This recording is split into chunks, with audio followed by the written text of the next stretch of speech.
हे एका अर्थाने विरोधक जी टीका करतात त्याला हे चोख उत्तर आहे. खोटं उत्कृष्ट कसं बोलावं याचा जिवंत नमुना हे आदित्य ठाकरे आहेत.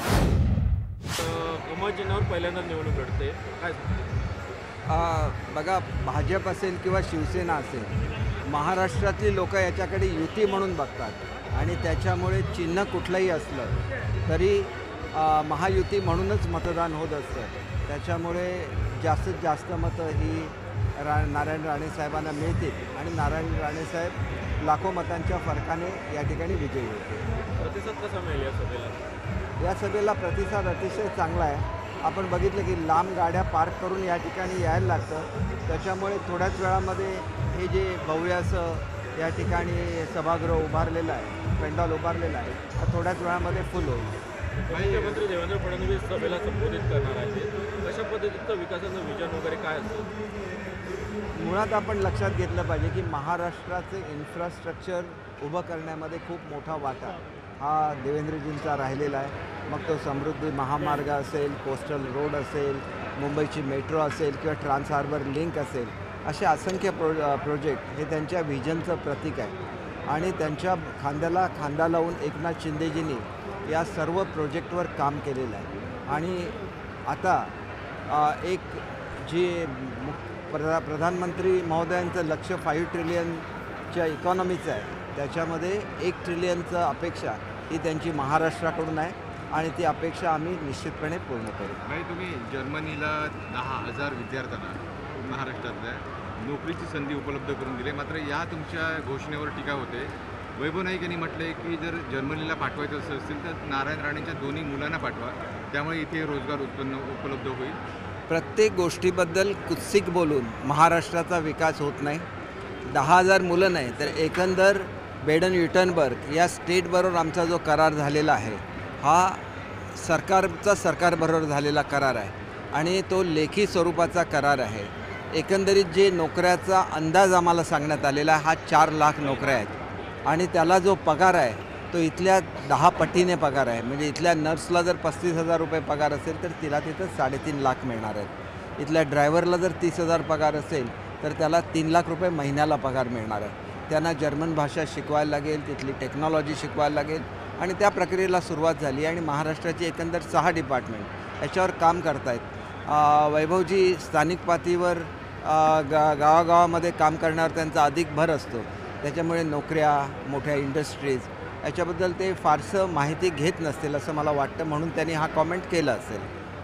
भाई, लोकसभा निवडणुकीचा सर्व निवडणुका ह्या EVM मशीनवर होणार. बॅलेट पेपरवरच्या सर्व याचिका सुप्रीम कोर्टाने फेटाळलेल्या आहेत. हे एका अर्थाने विरोधक जी टीका करतात त्याला हे चोख उत्तर आहे. दुसरी गोष्ट, आता येता मी यूट्यूबवर वाचलं की ज्या पद्धतीने आदित्य ठाकरेंनी कॉमेंट केलेलं आहे मुख्यमंत्री महोदयांनी, खोटं उत्कृष्ट कसं बोलावं याचा जिवंत नमुना हे आदित्य ठाकरे आहेत. आणि गोबेल्सची एक नीती असते, 10 वेळा खोटं बोला, 100 वेळा खोटं बोला, मग ते जनतेला खरं वाटायला लागेल. अशा तऱ्हेने खोटं बोलण्यामध्ये जर भारतामध्ये 1 नंबर काढला तर हे राजपुत्र 1 नंबरला जातील याची मला खात्री आहे. त्याच्यामुळे मुख्यमंत्री कसे आहेत, ते गोरगरिबांसाठी किती काम करतात याची पूर्ण माहिती महाराष्ट्रातल्या प्रत्येक नागरिकाला आहे आणि त्याच्यामुळे आदित्य ठाकरेंनी त्यांची बदनामी करण्याच्या फंदात पडू नये असा माझा त्यांना मित्रत्वाचा सल्ला आहे. तत्कालीन मुख्यमंत्री असताना ठाकरे असताना त्यावेळी 4 जणांची नावं घेतली आहेत काल शिंदेसाहेबांनी. त्यामध्ये असं म्हटलं की देवेंद्र फडणवीस, गिरीश महाजन, त्याचप्रमाणे प्रवीण दरेकर आणि आशिष शेलार यांच्या अटकेचा डाव केला होता. त्यावेळी डाव निश्चितपणे केला होता, परंतु तो डाव उधळून लावण्यात आलेला आहे ही वस्तुस्थिती आहे. आणि तुम्ही किती खोटं करण्याचा प्रयत्न केला तरी शेवटी सत्य हे सत्य असतं. आणि त्याच्यामुळे ज्यांनी हा डाव केला होता त्या वकिलाच्या केबिनमधलंच या ठिकाणी बोलणं हे व्हायरल झालेलं आहे आणि महाराष्ट्राच्या जनतेने ते बघितलेलं आहे. आणि त्याच्यामुळे मला असं वाटतं की सातत्याने खोटं बोलत राहायचं हे कुठेतरी बंद झालं पाहिजे. दुसऱ्याचा बळी घेण्याचा हा प्रकार बंद झाला पाहिजे.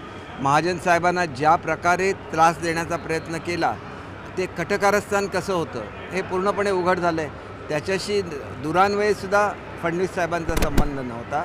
परंतु त्यांनाही कशा तऱ्हेने गुंतवण्याचा प्रयत्न केला याचे उत्कृष्ट उदाहरण आहे. काही शेवटचा प्रश्न, राजापूरमध्ये ही सभा होते, अनेक संपूर्ण कोकणात रोजगारीचा प्रश्न आहे, बेरोजगारीचा, आणि अशा वेळेला नाणारसारखा प्रकल्प आहे तो शिवसेनेमुळे गुंडाळला गेला आहे, काय सांगाल? मला असं वाटतं की आता ह्याच्यासाठी नवीन जागेची निवड झालेली आहे आणि शेवटी कोकणाच्या पर्यावरणाचं रक्षण करून कोकणाची प्रगती झाली पाहिजे.